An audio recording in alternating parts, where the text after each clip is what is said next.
بسم اللہ الرحمن الرحیم۔ کاروان باب العلم چکوال کی جانب سے فراز حیدر آپ کی خدمت میں حاضر ہوں۔ میں اس وقت باب المراد کے بالکل سامنے شاہراہ پر موجود ہوں اور انشاءاللہ باب القبلہ سے داخل ہو کر، جو کہ باب المراد سے اگر آپ بائیں سائڈ پہ گلی میں جائیں تو وہاں سے پھر آگے باب قبلہ ہے۔ باب قبلہ سے جانا ذرا آسان ہے حرم کے اندر، تو اس لیے میں آپ کو باب قبلہ کی تاکید کروں گا۔ تو باب قبلہ سے اندر جائیں گے، اس دوران میں جن دو علماء کی ہم زیارت کرنے لگے ہیں، ابن کلویہ کمی اور شیخ مفید، تو سب سے پہلے میں ابن کلویہ کمی کا تھوڑا سا تعارف کرواتا چلوں کہ آپ کا پورا نام ابو القاسم جعفر بن محمد بن جعفر بن موسیٰ بن مسرور ہے۔ آپ کا لقب ابن کلویہ کمی اور کنیت ابو القاسم ہے۔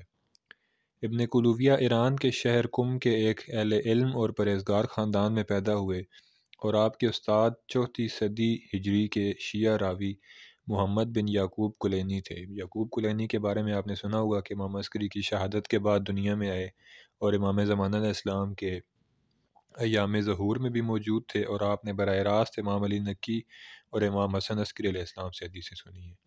تو یہ محمد بن یعقوب کلینی جن کے بارے میں بتا رہا تھا، ابن کلویہ جن کی ہم زیارت کر رہے ہیں، ان محمد بن یعقوب کلینی کے شاگرد تھے اور شیخ مفید کے استاد تھے، یعنی شیخ مفید ان کے شاگرد تھے ابن کلویہ کے، اور ابن کلویہ محمد بن یعقوب کلینی کے شاگرد تھے۔ اور آپ کی سب سے قابل ذکر تالیف کامل الزیارات ہے، جو کہ ہم اکثر زیارات کے بارے میں روایات سنتے رہتے ہیں۔ تو مومنین، یہ آپ دیکھ سکتے ہیں بالکل میرے سامنے حرم کا دروازہ نظر آ رہا ہے۔ یہاں سے لیفٹ سائڈ پہ گلی میں جائیں تو وہاں سے آگے باب قبلہ ہے، باب قبلہ سے پھر آپ داخل ہوں۔ تو اب کیونکہ اندر موبائل لے کے جانے کی اجازت نہیں ہے، تو باقی میں آپ کو تصاویر کے ذریعے سمجھاتا ہوں ساتھ ساتھ۔ جی مومنین، یہ کیونکہ اندر موبائل لے جانے کی اجازت نہیں ہوتی، تو اس لیے میں نے کوشش کی ہے کہ نقشے کے ذریعے اور پھر آگے تصاویر کے ذریعے آپ کو ساتھ ساتھ بتاتا چلوں گا۔ اس میں آپ دیکھیں دائیں سائڈ پر ساری زیارات لکھی ہوئی ہیں، 5 زیارات ہیں حرم کے اندر۔ تو امام موسیٰ کاظم علیہ السلام اور امام محمد تقی جواد علیہ السلام آپ کی میں ویڈیو پہلے بنا چکا ہوں زیارت کی، تو مومنین سے گزارش ہے کہ کاظمین کی پلے لسٹ میں جا کر اس ویڈیو کو بھی ملاحظہ کریں گے۔ ابن کلوویہ اور شیخ مفید، ان دونوں کی قبریں یہاں پر جو مردوں والی سائڈ ہے، کیونکہ حرم کے اندر مرد اور خواتین الگ الگ سائڈ پہ ہوتے ہیں، تو ابن کلوویہ اور شیخ مفید ان کی جو قبر ہے وہ مردوں والی سائڈ پر ہے، اور جو نصیر الدین طوسی ہیں ان کی قبر جو ہے وہ کیونکہ اس سائڈ پر ہے جس سائڈ پر خواتین کی انٹرنس ہے، تو نصیر الدین طوسی کی زیارت تو میں نہیں کروا سکتا۔ بہرحال ابن کلوویہ اور شیخ مفید ان کی زیارت ہم نے خود بھی کی ہے، اور آپ مومنین کو بھی میں تصاویر کے ذریعے اور اس نقشے کے ذریعے گائیڈ کروں گا۔ تو جس طرح میں نے پہلے بتایا کہ باب المراد آپ دیکھیں دائیں سائڈ پر اس تصویر میں، باب المراد سے آپ ذرا لیفٹ سائڈ پہ مڑیں گے، اور مڑنے کے بعد یوں ہی حرم کے ساتھ ساتھ دیوار کے ساتھ ساتھ آئیں گے تو باب القبلہ سے آپ جو ہے وہ اندر حرم میں داخل ہوں، کیونکہ باب القبلہ سے آگے جانا آسان ہے۔ باب المراد سے آئیں گے تو تھوڑے وہ مختلف روٹ سے ہو کے آنا پڑتا ہے، مختلف سینوں سے گزر کے آنا پڑتا ہے، تو وہ تھوڑا مشکل ہوتا ہے۔ تو اگر تو آپ کا ہوٹل باب قبلہ والی سائڈ پر ہے پھر تو آپ نے آنا ہی باب قبلہ سے ہے، لیکن اگر باب المراد بھی ہے یا کسی اور جگہ بھی ہے تو کوشش یہ کریں کہ باب قبلہ سے داخل ہوں۔ تو اس تصویر میں نیچے کی طرف آپ دیکھیں تو باب قبلہ یہاں پر لکھا ہوا ہے، باب قبلہ سے آپ داخل ہوں، بالکل سیدھا آگے جائیں گے، پہلا دروازہ آئے گا، پہلے دروازے سے جہاں پہ یہ رواق جنوبی لکھا ہوا ہے یہاں سے آپ نے رائٹ سائڈ پہ مڑنا ہے، تو آپ رواق شرقی میں آ جائیں گے۔ تو یہاں سے رواق شرقی میں آپ دیکھیں تو 3 اور 4 لکھا ہوا ہے، یہ 3 اور 4 بالکل اکٹھی ایک ہی زری کے اندر ابن کلوویہ اور شیخ مفید کی قبریں ہیں۔ تو یہاں پہ آپ ان کی زیارت کریں گے۔ اگر آپ کو نقشے میں سمجھ نہ آئے تو حرم کے اندر جا کر بھی آپ وہاں پہ مومنین سے زائرین سے پوچھ سکتے ہیں، وہ آپ کو بتا دیں گے۔ تو ابن کلوویہ کے بارے میں بیان کر چکا ہوں، شیخ مفید کے بارے میں آپ کو کچھ واقعات 2-3 سناتا ہوں۔ مومنین سے گزارش ہے کہ ویڈیو کو آخر تک دیکھیں گے۔ شیخ مفید کا پورا نام محمد بن نعمان ہے، اور شیخ مفید کے نام سے آپ مشہور ہیں۔ چوتھی اور 5ویں صدی ہجری کے شیعہ فقیہ ہیں۔ شیخ صدوق، ابن جنید اسکانی اور ابن قلوویہ، یہ آپ کے قابل ذکر استاد ہیں، جیسے کہ میں پہلے بھی بتا چکا ہوں۔ تو اور آپ کے جو شاگرد ہیں قابل ذکر، ان میں شیخ طوسی، سید مرتضیٰ اور سید رضی۔ سید مرتضیٰ اور سید رضی کی قبر بھی یہیں حرم کے ساتھ ہی ہے، اس کی ویڈیو بھی میں ڈال چکا ہوں، مومنین سے گزارش ہے کہ اس کو بھی دیکھیں۔ اور مورخین نے آپ کے بارے میں کہا ہے کہ شیخ مفید کے بارے میں کہ آپ کے جنازے میں شریک ہونے والے شیعوں کی تعداد 80,000 بیان کی گئی ہے، اور اس میں نہ صرف شیعہ، نہ صرف مسلمان، بلکہ دوسرے مذاہب کے لوگ بھی شریک تھے، اور آپ کی نماز جنازہ سید مرتضیٰ نے پڑھائی تھی، اور تقریباً 75 یا 77 سال کی عمر میں آپ اس دار فانی سے رخصت ہوئے۔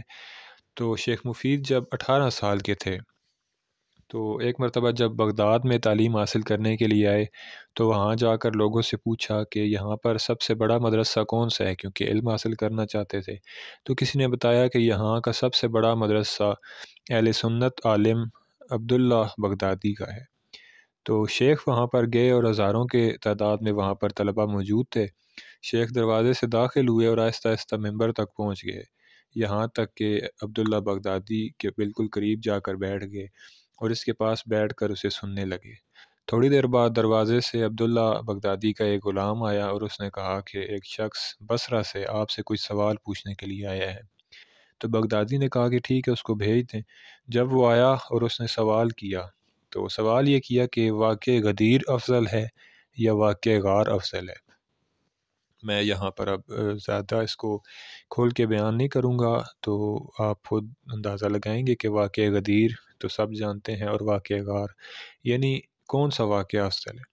تو عبداللہ بغدادی نے جواب دیا کہ واقع غدیر تو صرف ایک حدیث ہے اور قانون سنی بات ہے، جبکہ حضور پاک کی تو بہت سی ایسی احادیث موجود ہیں، مگر واقع غار تو آنکھوں دیکھا واقعہ ہے، جسے لوگوں نے خود دیکھا ہے۔ تو جو آنکھوں دیکھا ہوتا ہے وہ زیادہ افضل ہوتا ہے، نہ کہ جو کانوں سنا۔ تو یہ سن کر شیخ مفید اٹھے اور بغدادی سے پوچھا کہ آپ مولا علی کو کیا مانتے ہیں؟ تو اس نے کہا کہ ہم علی علیہ السلام کو چوتھا خلیفہ مانتے ہیں۔ تو شیخ مفید نے فرمایا کہ اگر آپ چوتھا خلیفہ مانتے ہیں تو مجھے یہ بتائیں کہ خلیفہ برحق کے مقابلے میں آنے والے کے بارے میں آپ کا کیا خیال ہے؟ تو اس نے فوراً سے کہہ دیا کہ وہ فاسق و فاجر ہے، لیکن پھر جب اسے ہوش آیا کہ میں نے کیا کہا تو پھر فوراً بولا، لیکن انہوں نے تو بعد میں معافی مانگ لی تھی۔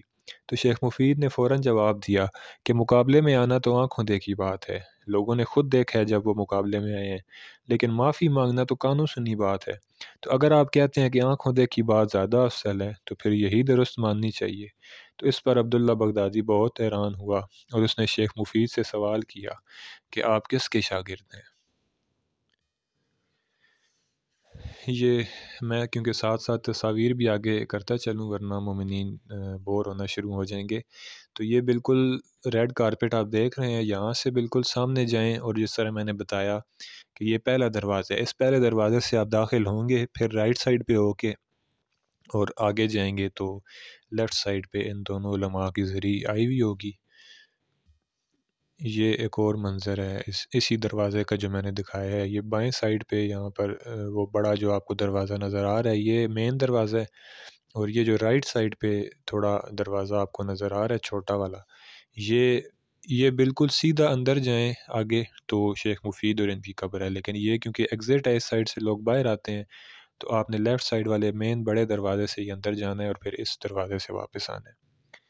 تو اب جب شیخ مفید سے اس نے یہ سوال کیا کہ آپ کس کے شاگرد ہو، تو اس پر شیخ مفید نے انہیں اپنے استاد کا نام بتایا، اور پھر عبداللہ بغدادی نے شیخ مفید کے استاد کے نام ایک خط لکھ کر شیخ کو دیا اور کہا کہ آپ نے خود اس خط کو نہیں کھولنا لیکن اپنے استاد کو جا کر دیں۔ تو جب ان کے استاد نے خط کھولا تو مسکرا دیے۔ عبداللہ بغدادی نے اس میں لکھا تھا کہ یہ شخص بڑا ہو کر انتہائی مفید ثابت ہوگا اور اسلام کے لیے بہترین کام کرے گا۔ اسی وجہ سے آپ پھر اس کے بعد شیخ مفید کے نام سے ہی مشہور ہوئے۔ یہ ہے جی، جب آپ اندر داخل ہو جائیں گے یہ سامنے آپ کو دروازہ نظر آ رہا ہوگا، اس دروازے سے آپ داخل ہوتے ہیں اور اندر آ کر یہ لیفٹ سائڈ پر آپ جب اس سائڈ سے آئیں گے تو لیفٹ سائڈ پہ ہوگی، تصویر میں ذرا رائٹ سائڈ پہ ہے۔ تو یہ زری ہے، اس زری کے اندر دونوں علماء کی قبریں ہیں، شیخ مفید کی بھی اور ابن قلوویہ کی بھی۔ اس کے بعد پھر ایک اور واقعہ میں شیخ مفید کے بارے میں جو کہ ایک حاملہ عورت کے متعلق ہے وہ بیان کرتا ہوں، اور پھر آخر میں ایک اور شیخ مفید کے بارے میں جو روایت ہے امام زمانہ علیہ السلام سے منسوب ہے وہ، اور اسی کے ساتھ ویڈیو کو ختم کریں گے۔ تو ایک مرتبہ ایک دیہاتی مرد شیخ مفید کی خدمت میں حاضر ہوا اور آپ سے پوچھا کہ ایک حاملہ عورت کا انتقال ہوا ہے، جب اس کے پیٹ میں بچہ زندہ ہے کیا ہم اس کا پیٹ چاک کر کے بچہ نکال لائیں، یا پھر اس بچے کو بھی، زندہ بچے کو بھی جو کہ اس کے شکم کے اندر ہے، اس کے ساتھ دفن کر دیں؟ تو شیخ نے فرمایا کہ مرحومہ کو حمل کے ہمراہ ہی دفن کر دیں۔ دیہاتی مرد یہ مسئلہ سننے کے بعد واپس چلا گیا، اور بیچ راستے میں ایک سوار نے اس کا تعاقب کیا، اور جب اس کے قریب آئے تو کہا کہ اے مرد، شیخ نے فرمایا ہے کہ اس عورت کا پیٹ چاک کریں اور بچہ نکال کر عورت کو دفن کر دیں۔ وہ مرد اپنے گاؤں پہنچا اور شیخ کا حکم لوگوں کو جا کر بتایا، اور ماں کے پیٹ سے بچے کو نکال دیا گیا اور ماں کو اسی طرح دفن کر دیا گیا۔ کچھ عرصے بعد بچے کا والد شیخ کی خدمت میں حاضر ہوا اور اس سلسلے میں آپ کا شکریہ ادا کر کے کہنے لگا کہ میں آپ کا شکریہ ادا کرنے کے لیے آیا ہوں، آپ نے ہمارے بھیجے ہوئے آدمی کے پیچھے اپنا نمائندہ بھیج کر میرے بچے کو حتمی موت سے نجات دلا دی۔ اس پر شیخ نے فرمایا کہ میں نے تو کسی کو بھی اس مرد کے پیچھے نہیں بھیجا، تو یقیناً یہ امام زمان علیہ السلام تھے۔ یعنی وہ جو سوار جو آئے تھے وہ امام زمان علیہ السلام تھے جنہوں نے اس کو کہا کہ شیخ نے یہ پیغام دیا ہے۔ تو شیخ نے اس کے بعد عہد کیا کہ اب کوئی فتویٰ نہیں دیں گے اور مسلمانوں کے امور میں مداخلت نہیں کریں گے۔ تو اس پر کچھ دن گزرے تو امام زمانہ علیہ السلام، جنہوں نے شیخ کے فتوے کی اصلاح کے لیے خود ہی اقدام کیا اور شیخ کی جانب سے صحیح شرعی حکم کا ابلاغ فرمایا، شیخ کی طرف سے فتویٰ نہ دینے کے عہد پر شیخ کے نام آپ نے امام زمانہ علیہ السلام نے ایک خط لکھا اور کہا کہ اے شیخ، فتویٰ دیا کریں، اور اگر آپ سے غلطی ہو جائے تو ہم اس کی تصحیح کریں گے، یعنی اصلاح کریں گے۔ چنانچہ امام معصوم کا حکم پا کر شیخ مفید دوبارہ مسند افتاء پر آ گئے اور رونق افروز ہوئے اور دوبارہ فتویٰ دینا شروع کیا۔ یہ آخری تصویر جو کہ آپ دیکھیں شیخ مفید، دائیں سائیڈ پر شیخ مفید کی قبر ہے اور بائیں سائیڈ پر ان کے استاد ابن کلوویہ قمی۔ شیخ مفید کے بارے میں آپ کو بتا چکا، اور ابن کلوویہ کی دوبارہ میں بتا دوں کہ کامل الزیارات جو آپ کتاب کا نام سنتے رہتے ہیں، یہ ابن کلوویہ کی لکھی ہوئی تھی۔ تو آخری روایت نقل ہوتا ہے کہ شیخ مفید 30 سال تک شیعان عصر کے مرجع تقلید تھے، اور ان 30 برسوں میں ان کے لیے امام زمانہ جل اللہ تعالیٰ فرجہ شریف کی جانب سے 30 خطوط جاری کیے، یعنی امام نے 30 خط شیخ مفید کو 30 سالوں کے اندر لکھے، جن میں شیخ طوسی کو یوں امام علیہ السلام مخاطب کرتے تھے۔ اب غور کیجئے گا کہ امام زمانہ علیہ السلام مخاطب کرتے ہیں للأخ الأعزاء السدید الشیخ المفید، یعنی میرے عزیز ترین بھائی شیخ مفید کے نام، یعنی امام زمانہ علیہ السلام نے شیخ مفید کو اپنا بھائی کہا۔ اللہ تعالی ہمیں اور ہم گناہ گاروں کو، تمام مومنین کو ان نیک ہستیوں کی سیرت پر عمل کرنے کی، خصوصاً اہل بیت علیہ السلام کی سیرت پر عمل کرنے کی توفیق عطا فرمائے۔ انشاءاللہ مزید ویڈیوز کے ساتھ آپ کی خدمت میں حاضر ہوتا رہوں گا۔ والسلام علیکم ورحمۃ اللہ وبرکاتہ۔